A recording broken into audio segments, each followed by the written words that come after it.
Hi Rob, how are you today? I'm good, thanks, Ivan. Yeah, great. How are you? Yes, not too bad, thank you. I've got a couple of questions from one candidate that's come through to us. The first question is how to write an effective cover letter? Yeah, certainly. Compulsory, definitely. So I think cover letters is it's a first impression time, isn't it?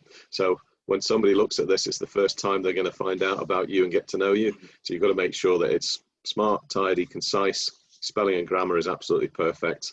One thing I say to all my career coaching clients is that a cover letter is compulsory. Make it compulsory because it'll set you apart. I reckon about 80% of people that I see that apply for jobs don't even bother writing a cover letter.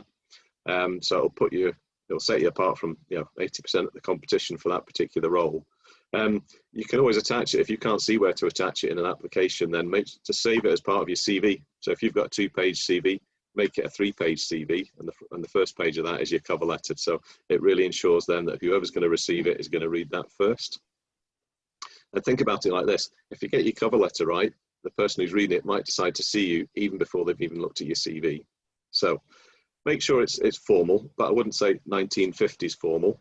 Know who it's for, make it clear who it's addressed to, and make it clear what you're applying for as well. In the letter, tell them what you can do, not what you can't.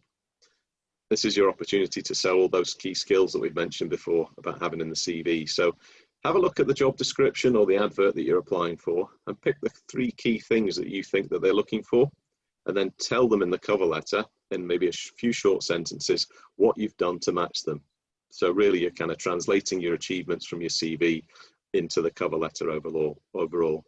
And if you've done your research about the company, you'll also understand what their values and their purpose or their mission might be as well. And if you can relate those to yourself in a couple of sentences, absolutely ideal. Round off with a positive, thank them for looking at the CV and ask them when's best to follow up overall. Great. So nice and punchy and short, fairly straightforward, and make it compulsory, definitely. Super, thanks for that, Rob. The second question is all about applications. So, applying for a job with an application form, a lot of people kind of struggle with this. Is there any, tips from you how to overcome this?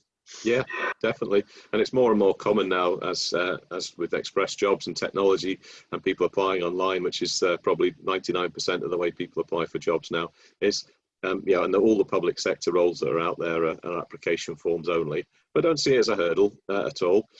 Focus on the fact that if you've got your good CV, as we mentioned, we did a little series before about having a great CV, is use your CV. You can cut and paste all the good information from there into an application form. Make sure you take some time to understand if you can save as you go with the application form.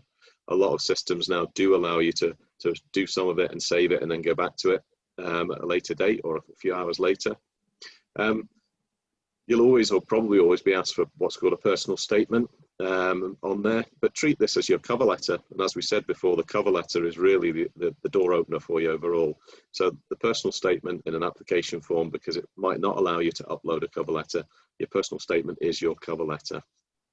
Make sure as well that a lot of these have a word count limit on each section of them. When you apply for a job online through an application form, is double check that you're not cutting and pasting 3,000 words in there when there's only room for 200. So overall, don't see it as a hurdle. Your CV is key for this and your cover letter is key for this, and use it as a cut and paste, because then you make sure that your brand consistent. So if you're sending a CV or an application form, you know that people have got the right information about you. Super. And is there any resources out there for candidates, job seekers to look at further? Yeah, Rob? certainly. We put together a good old bumper pack of resources for everyone. There's an 8-page resource pack ready to download for you, and we'll pop that link up just at the end of this video, Ivan.